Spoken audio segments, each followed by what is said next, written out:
On episode 340 of the 40 Plus Fitness podcast, we meet Dr. Will Cole and discuss his book, Ketotarian. You can find the full show notes for this episode at 40plusfitnesspodcast.com/340.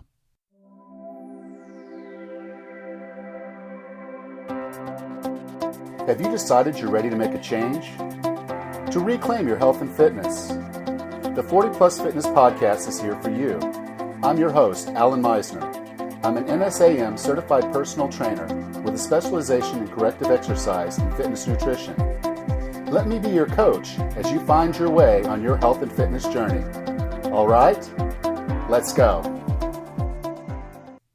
Our guest today is a leading functional medicine expert specializing in thyroid issues, autoimmune conditions, hormonal dysfunctions, digestive disorders, and brain issues. In addition to his functional medicine practice, he is also the co-host of Keto Talk with Jimmy Moore and Dr. Will Cole. With no further ado, here's Dr. Will Cole.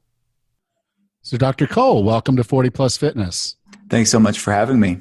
You know, the book is called Ketotarian, the mostly plant-based plan to burn fat, boost your energy, crush your cravings, and calm inflammation. And just to start out with, I have to thank you profusely for writing this book. If I see another bacon conversation about keto, if I had hair, I would pull it out. You know, it's just kind of one of those things. I'm like, yes, we want high fat, but that doesn't mean that you just do away with the fact that our body needs the nutrition from the food and not just the fat. So really did appreciate your approach to, one, how you explain the process of this working, and then two, actually put it together for folks with recipes and everything else. Thank you so much. I really appreciate that. And that's honestly one of the main reasons why I wrote Ketotarian, was to bring something new to the conversation. And like you said, like the bacon conversation, it's been done. We don't need another conventional ketogenic cookbook or health book out there. So I think something fresh, a plant-based ketogenic conversation has been started. Yes. And that's why I'm getting more and more of my clients are asking about this. They're like, well, I really don't want to eat a lot of meat, and I'm trying to stay more vegetarian or more vegan. And there's been this conversation that's kind of swelled up from behind me on this. And so I was like, well, I eat a lot of plants, and, but it's within the realms of knowing my macros and knowing what my body can tolerate. Could you take a few moments to kind of explain what Ketotarian actually means, and how someone would consider doing something like this? Sure. So Ketotarian is a book that we're talking about. It's my plant-based ketogenic book. Half of the book is science and health tips and functional medicine sort of perspective, which is where I come from, and ethos of why we're doing this, and really the heart of wellness that I think has to be at the foundation for sustainable wellness is really having self-respect. And self-care is a form of self-respect, and eating healthy foods and taking care of yourself is a form of self-respect. So it doesn't seem, it's kind of a different conversation that's being started, I think, for a ketogenic book. But I think just being and seeing patients, I realized for someone to sustainably be successful for any way that they're eating, it has to be coming from a place of self-respect and presence and loving your body enough to nourish it with good foods. So that's really the cornerstone of Ketotarian in the first half of the book, plus all the health benefits of ketosis and the health benefits of being plant-based and all the science and research. And it's heavily referenced as far as the scientific literature is concerned. And then the second half of the book is recipes and meal plans and all this practical stuff and pretty pictures. And there's over 81 different vegan keto, vegetarian keto, and pescatarian keto, or what I call in the book vegetarian, another play on words, but plant-based, but with wild-caught fish and shellfish. So people can eat one way, they can just be vegan keto, or they can eat a mixture of vegan, vegetarian, and pescatarian options. And it's this 8-week plant-based keto experience for people to shift their body from being a sugar burner to a fat burner, get the anti-inflammatory benefits of ketosis. So that's what they're doing in Ketotarian. So it's a play on words. I had somebody point out to me. I kind of created a celebrity couple name out of the title of my book. So it's Brangelina, and this is Ketotarian. It's this amalgamation of the best of both worlds of being plant-based and keto. Yes, and the interesting thing is I have a lot of keto authors on here, and I have a lot of vegetarian and vegan authors on here. And it's because I don't want to be prescriptive about what someone's going to eat. I need them to be comfortable that this fits their lifestyle, this fits, them as a person.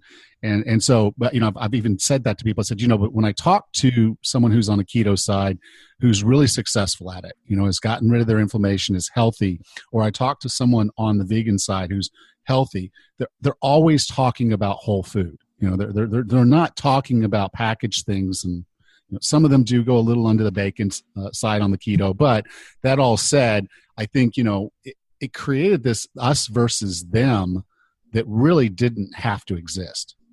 Absolutely. I mean, it's the very strange thing, but I think tribalism is really deep in America right now on many different levels. And I think that this is just one sort of weird aspect of tribalism where it's completely unnecessary. The dogmatic sides of both camps is just unnecessary because we actually have way more in common than we don't. And I think Ketotarian illuminated the fact that there are so many commonalities there.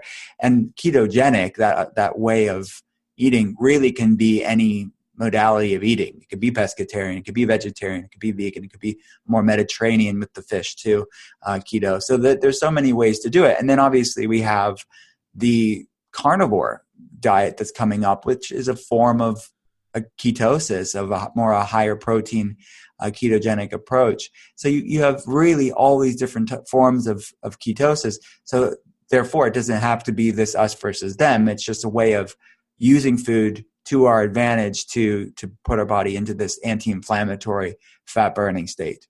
Yeah. And I think, one of the cool things that you brought up in the book is this is really just about being aware and mindful of the food that you are eating.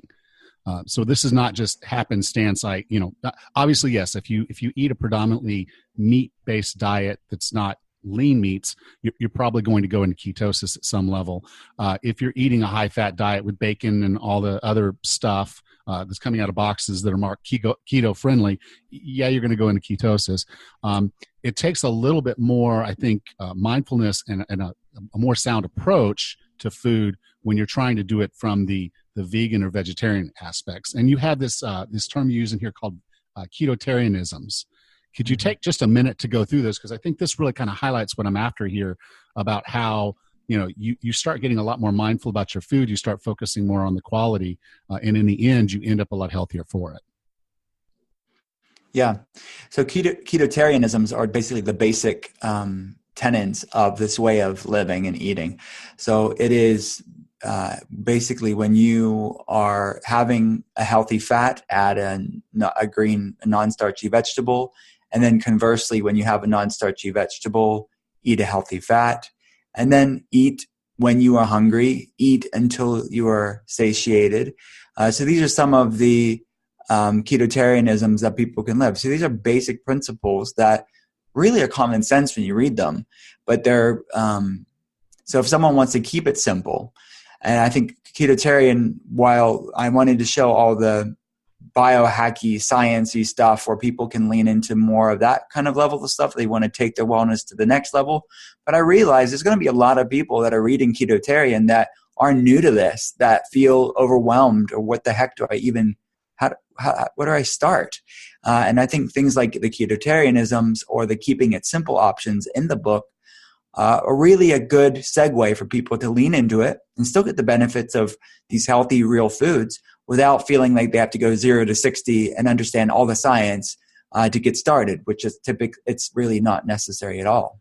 Yeah, I had a client, and he was telling me, it's blueberry season, and he can't help himself every time he goes to the farmer's market, and he wants to eat low carb, and I'm like, well, our ancestors, when berries were abundant, they ate the berries. There's nutrients in the berries that your body needs.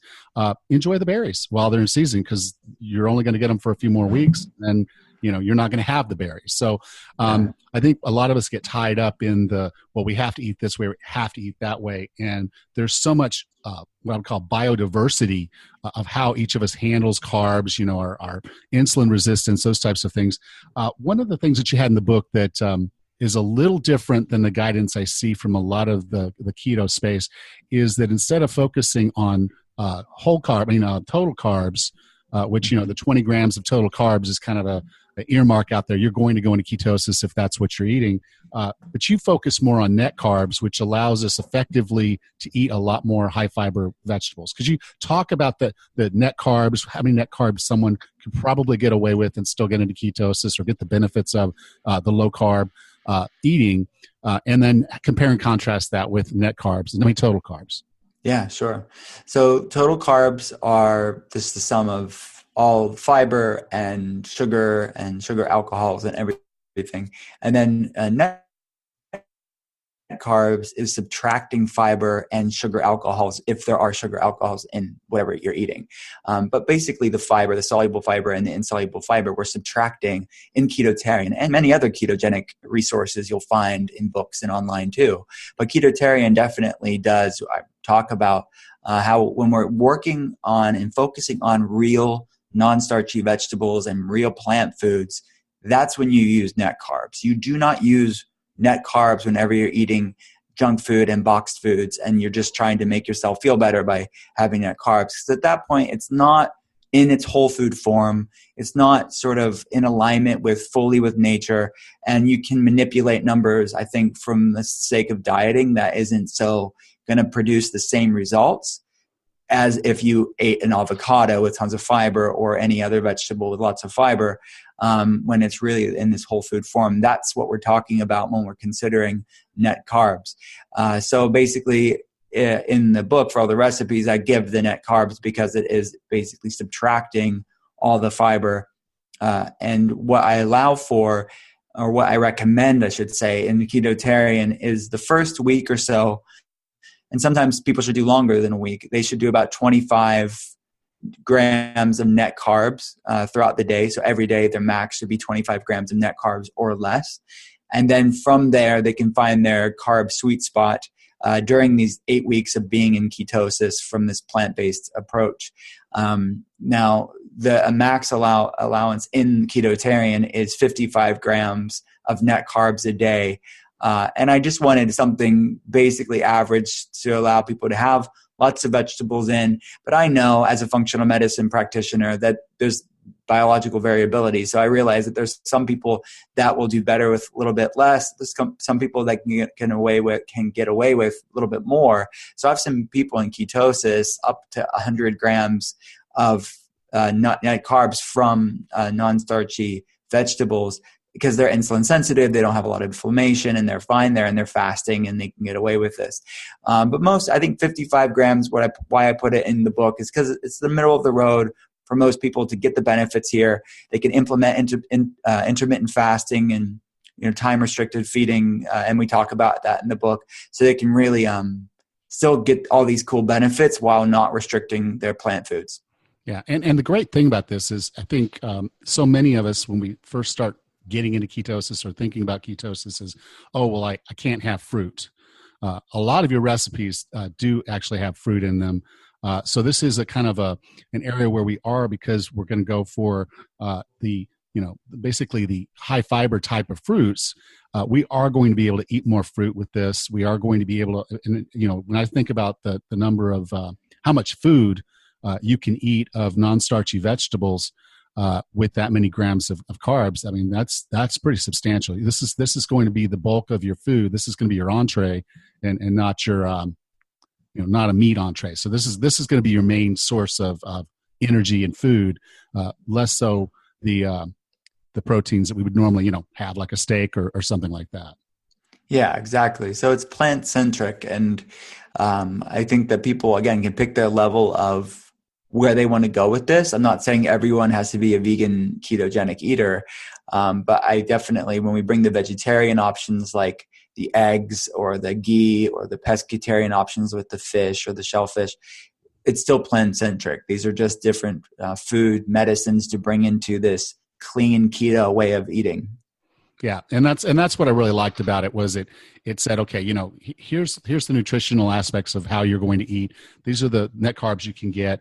And then beyond that, it went through and said, okay, if you want to make it a little easier to do this, then here's the option for you to do the vegetarian versus the vegan, and here's an add-on where if you want to include some fish or shellfish in, it's going to make the there's going to have these particular benefits, and so it's something that somebody can really kind of look at their way of eating and be thinking about, okay, how do I make this work for me? It's not just this fixed go. And your recipes kind of also break that down, where there's some recipes that will have fish, some that will have eggs, and others that were completely vegan. Yeah. And I think to your point with your client, with the berries, it's something that I really wanted to have this grace and lightness to food. And we shouldn't be stressing about and obsessing about our food and making this food this arduous negative thing. I wanted to recalibrate the conversation, especially in the keto world, which I think can be a little bit too obsessive with foods and shaming and orthorexic in a way. I think that what I wanted to say is, okay, let's do this for 8 weeks. Let's shift the body into ketosis. Let's get the benefits of ketosis. But then from there, like you said, seasonal ketotarian is mentioned in the book, because during the summer, if you want to have more fruits or more natural carbs into your life, normally by seasonal fruits, then do that. And some people love that and enjoy that, but then they go during the colder months are more in ketosis just naturally, and eating more of this primal way of cycling ketosis approach throughout the year. And then some people do that cyclic approach throughout the week, where they're doing 2 to 3 days higher carbs, the other days in ketosis. And again, this is all in the context of real foods. But this is, I think, needs to be talked about more in the ketogenic world, because so many of them are very dogmatic in the sense of, if you leave ketosis, you're somehow doing your body an injustice, and that's not the point of the ketogenic diet. It's basically all or nothing. And I don't think it's all or nothing. And if you really say all or nothing, you obviously haven't talked to patients or clients and seen biological variability, because you'll be proven wrong all day long, hanging your hat on one way of doing anything when it comes to food. Yeah, they would just have to kick me out of the keto club, because I do the seasonal ketosis. And that's because there's certain times of the year where I just know it's going to be easier for me to maintain the low carb and just get a little bit tighter on things. And then there's going to be times when, in football season and, we're going to come up on New Year and things like that. And I'm going to want to have a beer. My brother owns a brewery, so I'm going to want to have a beer here and there. But I pick my times, I pick my battles. And I'll go out of ketosis for a period of time, again, because it's something that's natural to me. It's something that feels good, and I don't have any kind of metabolic problems, so it's very easy for me to shift fuel sources depending on how I approach food. That's great. Yeah, and that's the goal of those 8 weeks, is to build that metabolic flexibility. And you're right, not everybody has that. Some people with insulin resistance or diabetes or inflammatory problems, they can't get away with that. But the goal is to build as much metabolic flexibility as your body allows you to. Yeah, and I think that's the other aspect of it is, some of us are going to, go right into ketosis, not have a big problem with it. Others are going to suffer a little bit more, or some really just are going to struggle to get into ketosis because their metabolism is a little bit wrecked and needs some repair. In the book, you share some tips for individuals that are struggling to get into ketosis. Would you mind sharing some of those tips? Mm-hmm. Yeah. So one, and I'm just thinking the top of my head what's in the book, but one is, if you're eating a certain level of real food, net carbs, or eating plant foods, I would try lowering the amount of carbs as your body adjusts. It's basically, because really the state of ketosis, this metabolic fat burning, anti-inflammatory brain fuel state that we're talking about here, is through carb restriction. So it's not necessarily eating tons and tons of healthy fats, even though healthy fats can increase ketones too. But it's really the carb restriction primarily that will do it. And then secondarily, it's what do you fill in from that carb restriction. So lowering your carbs more. So if you're if you're higher net carbs, and maybe lower it below 25 for a time as your body gets more fat adapted that way. Another tip to get in ketosis, if you're not in ketosis, is to help your body out with just getting the benefits of ketosis and raising blood ketone levels with exogenous ketones. You can use MCT oil or different exogenous ketones you can use in drinks or supplements, or you can increase the amount of circulating ketones in the body to get the benefits of it. Basically, get your boost of energy, help with brain function, etc. So if someone's making that, they're in this sort of metabolic purgatory where they're not becoming a fat burner overnight. Maybe they're going through insulin resistance or other health problems where they're slow to make that transition. You can kind of help your body along with some exogenous ketones as you're making that metabolic transition. And then some maybe lesser known ideas to help your body get into ketosis is to deal with stress levels and look at sleep, because cortisol fluctuations when someone's in stress, that can impact the blood sugar and blood pressure and ketone production. And looking at sleep levels, sleep optimization, which is another thing to consider.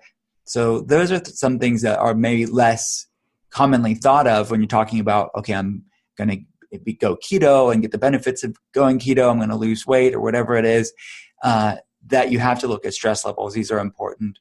And another thing to consider is intermittent fasting. If someone's not intermittent fasting, which will produce increased ketone levels as somebody is intermittent fasting, they should consider that. So that's another way to produce more ketones, get the benefits of ketosis, but it's also the effect of ketosis. As someone becomes more and more fat adapted, it's a natural result of that. You're just less hungry. Your blood sugar is more stable. You're less irritable and hangry. So you just randomly will intermittent fast, not because you're trying to or you're thinking about it, but because I'm eating when I'm hungry. And if I'm not hungry, I'm not going to eat. So if that involves not eating breakfast or having a lighter meal at a certain part of the day, these like variations of intermittent fasting can happen too. So those are some ideas if someone's having difficulty, but we have other ones mentioned in the book too. Yeah. One of my favorites, obviously, I'm a personal trainer, so I'm gonna like the movement one.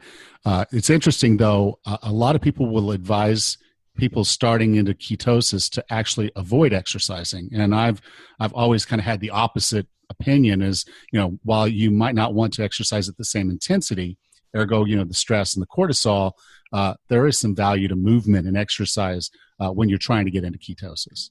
Absolutely. No, that's a great one. I think that movement and staying active, it should be a part of it. It shouldn't just be food. I think movement's important part of wellness. And yeah, like you said, you may adjust what you're doing physical activity wise, but you shouldn't stop it. Outstanding. Now, if someone wanted to get in touch with you to learn more about the book, where would you like for me to send them? Everything's at drwillcole.com. That's drwillcole.com. So there's links to the books, but it's on Amazon, Barnes & Noble. It's in independent bookstores too. But everything's there. And primarily I'm seeing patients throughout the week, and we have primarily a virtual clinic where we do webcam consultations for people, so they can get a free health evaluation on drwillcole.com too. Cool. This is episode 340. So you can go to 40plusfitnesspodcast.com/340. And I'll have the links there to Dr. Cole's site and to the book on Amazon. So Dr. Cole, thank you so much for being a part of the 40 Plus Fitness podcast.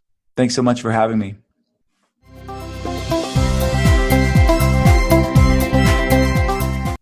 If you enjoyed today's episode, would you please take just one moment and leave us a rating and review on the application that you're listening to this podcast right now? I'd really appreciate it, and it does help other people find the podcast because it tells the people that are hosting these podcast episodes out there on their apps that you're interested, and they know that other people like you might be interested. So please do that. If you can't figure out how to do that on your app, you can email me directly, and I'll try to figure it out for you. Or you can go to 40plusfitnesspodcast.com/review review, and that'll take you to the iTunes where you can launch that and leave a review there. So really appreciate the ratings and reviews. It does help the podcast. It helps me. So thank you very much for that. And also, I'd really like to continue this conversation a little bit further. So if you haven't already, why don't you go ahead and join our Facebook group? You can go to 40plusfitnesspodcast.com/group, and that'll take you to our Facebook group where you can request entry. It's a really cool group of people, like-minded, all in our 40s, all trying to get healthy and fit. Really love to have you out there and have you a part of that conversation. So go to 40plusfitnesspodcast.com/group.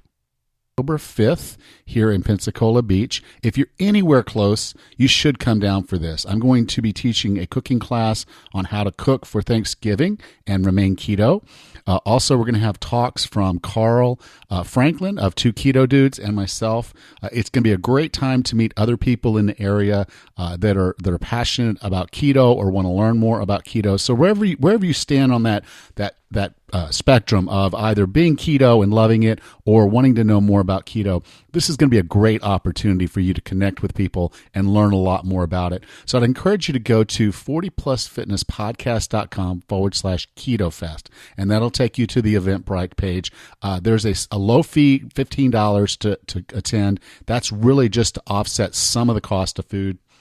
I really want to help you learn about keto. I really want to make sure that I get a good event out there. So I didn't charge a lot for this. I want to make sure it's accessible to most folks. If you're anywhere in the area near Pensacola Beach, I'd encourage you to come down for it. It's October 5th. And it's going to run from 4 until 9. And of course, maybe a little later than that. You don't have to be here for the whole thing. It's really just about learning about keto, learning how to cook keto, and tasting some of the delicious food because dinner is included. So go to 40plusfitnesspodcast.com/KetoFest, and that will take you to the sign up page for our little keto mini fest. And again, Carl Franklin will be here, so it's a great opportunity to meet him in person. And then finally, I am still working on the book, and I do need your help. I need your help to be a part of the launch team. So if you can go to wellnessroadmapbook.com, you'll see a little form there where you can sign up to be on the launch team. The launch team is going to get a lot of extra goodies that are not going out with the book. They're going to get some previews. They're going to get some bonus materials that you're just not going to get if you wait for the book to come out. I know you want to learn about the book. I know you want to be a part of it. So please go to wellnessroadmapbook.com. Thank you. Next time on the 40 Plus Fitness Podcast, we meet Dr. Todd Sennett and discuss his book, The Back Pain Relief Diet. Until then, have a happy and healthy day.